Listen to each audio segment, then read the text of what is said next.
my senior year of high school in Dubai. Like, what? Like, I went from being so broke, living in Ohio, having no money, and now I have a maid, now I have a chef, I'm in Rolls Royces, I'm in like Maybachs, I'm in everything, right? So my life literally just did like a whole 180. And I was like, surely this is it, you know? And now in high school in Dubai, no one's making fun of me. Everyone likes me. No, I don't have the history of what I had in Ohio. So I said, well, okay. At the time, you know, my mom would always play the Quran in the house and everything. And I always felt like I was connected to something higher. I resented Allah, but I just knew that something was out there. And so around my senior year of still partying and all these different things, living in Dubai, I started getting deep into astrology. Also around this time, I'm like using crystals and all this different stuff, kind of searching for something. So I graduated high school in Dubai, and I just knew that I wanted to go to college. I didn't want to stay in Dubai. And so I came to Georgia, and now more than ever, my spirituality is at a whole new level, right? Like at this point, I'm going to the Hindu temple. I fly out to Thailand to meet with a monk. I do a whole ritual. I'm like trying to get like really like initiated into this stuff.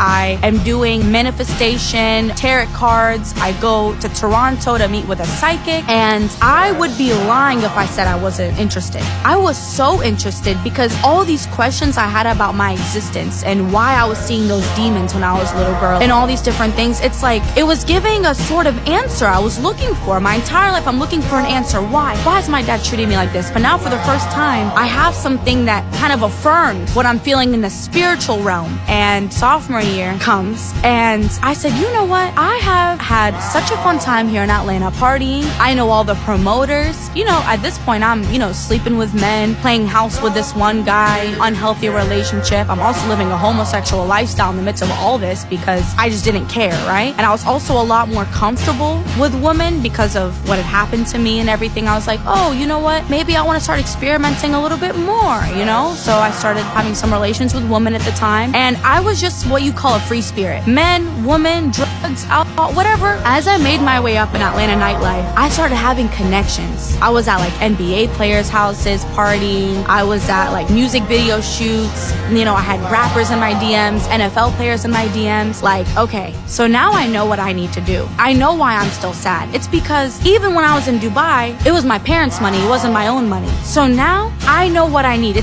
I know this, my last piece to be happy finally is to have money. So let me take advantage of all my connections and let me actually start working at the club instead of going to the club.